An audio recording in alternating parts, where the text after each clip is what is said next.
All right, thanks to us. Lindsay Hyatt joined us now with some more info on the ongoing coronavirus outbreak. Lindsay? Thanks, Matt. According to the CDC's latest the CDC, there have been 15 confirmed cases of coronavirus in the United States and tens of thousands in China. We're over a month into flu season, and while no one wants to come down with the flu, people are far more afraid of contracting coronavirus. Since the first person-to-person case was confirmed in the United States over 2 weeks ago, public concern has grown over the possibility of a national outbreak. This is partly because there have been so many flu cases this season, and those who have the flu exhibit many of the same symptoms as those with coronavirus, like fever and cough. But Benefis pediatrician Jean Moore said one symptom sets the two viruses apart: difficulty breathing. According to Moore and the CDC, those who contract coronavirus often experience trouble breathing or shortness of breath. However, Moore did stress that exposure is the key determining factor in every coronavirus diagnosis. If you know that your child has come in contact with someone who has been to China, or with someone that has had the virus, or like it mainly has traveled to those regions. That's the criteria for the CDC right now for testing, is that you have these symptoms and you have that contact. The CDC says that the U.S. population is at a low immediate health risk from coronavirus, as the general American population is unlikely to be exposed to it. While there have been far fewer cases of coronavirus here in the United States, for students in China, the virus is a frightening reality. One online teacher in Vaughn is doing her part to help students from China feel supported in the midst of the coronavirus outbreak. This is Megan, an English instructor for students in China who transitioned from teaching in front of a classroom to in front of a computer screen. When she left the classroom, she thought that was the end of the bond between her and her students. When I decided to stop doing that, I thought, well, there's no way I can ever build that kind of student-teacher relationship with a student that's halfway around the world and just through a computer. And I was really wrong about that. I have very close relationships with both the families and the students. But with that closeness comes concern for her students' well-being. It's scary. It's scary to see how it's impacting my students. It's scary to see how it's impacting the families.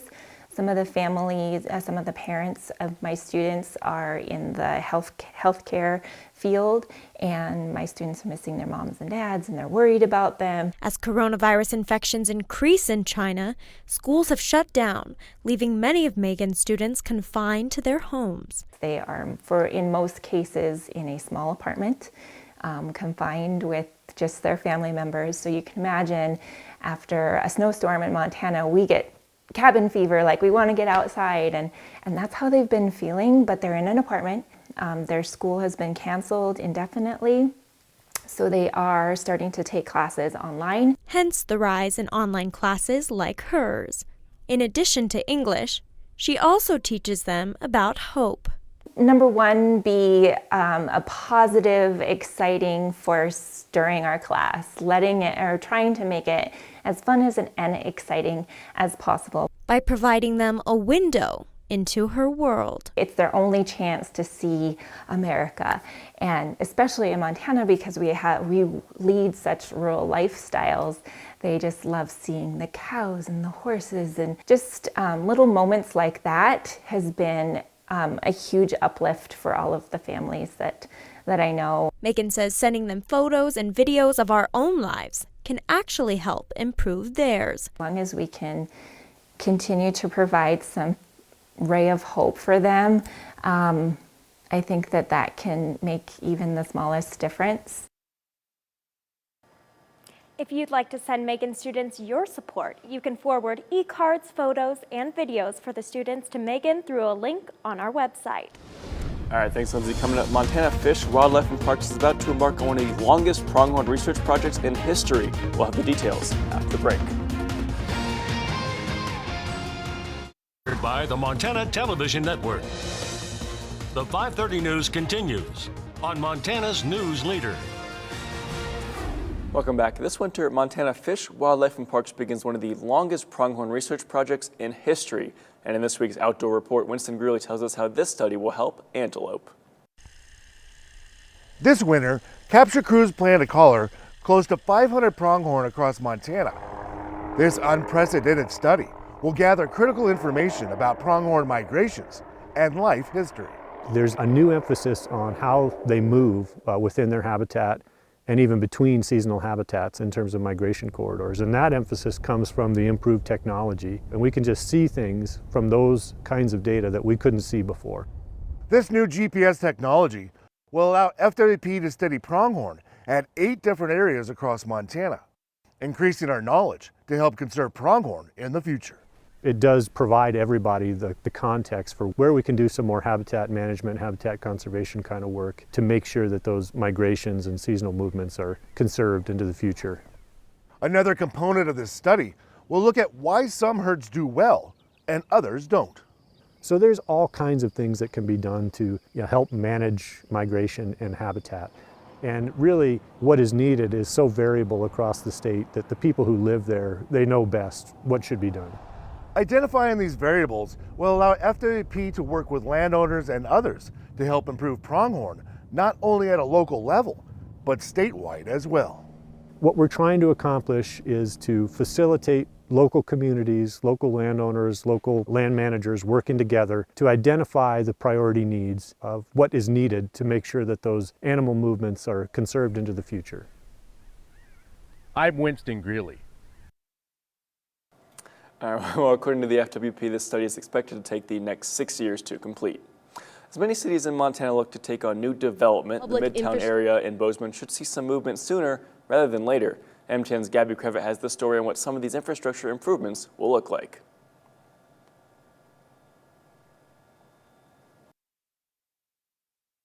According to the Bozeman City Commission, the MIDTOWN Urban Renewal District vision is starting to take shape. Last week, the Commission approved a number of public infrastructure improvements that are set to give the dated retail corridor a facelift. Out with the old and in with the new.